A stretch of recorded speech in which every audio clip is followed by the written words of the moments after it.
You want to take some pictures for your store, but there's a lot to plan and a lot to photograph.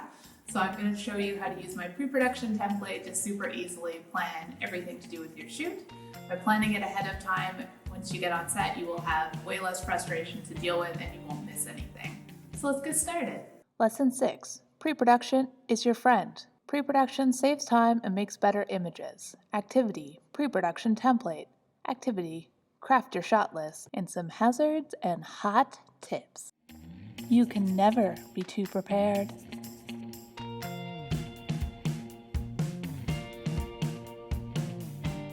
Activity. Get pre-prepared. Step 1. Complete your pre-production template.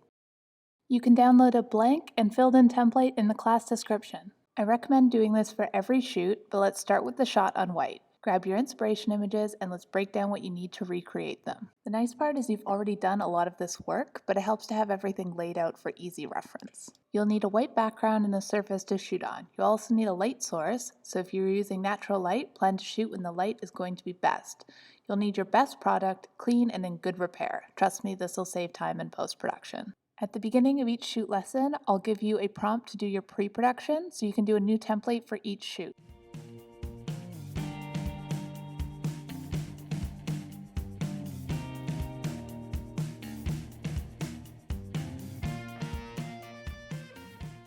Step 2. Where will you be using the images?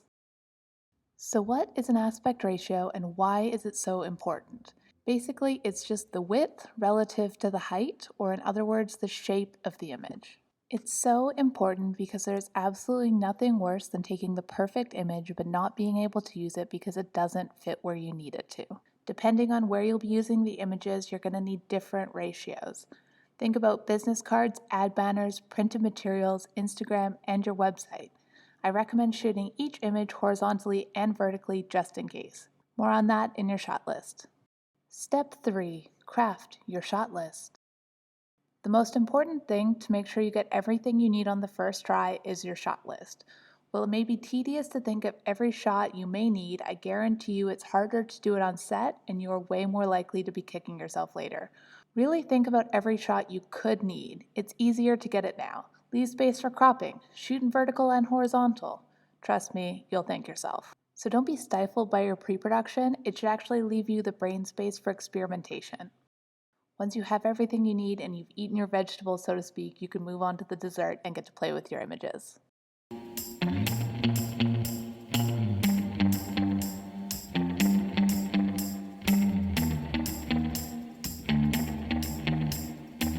Alright, so we're finally pre-pro'd up and ready to start shooting, so let's get started with the behind the scenes image in the next lesson.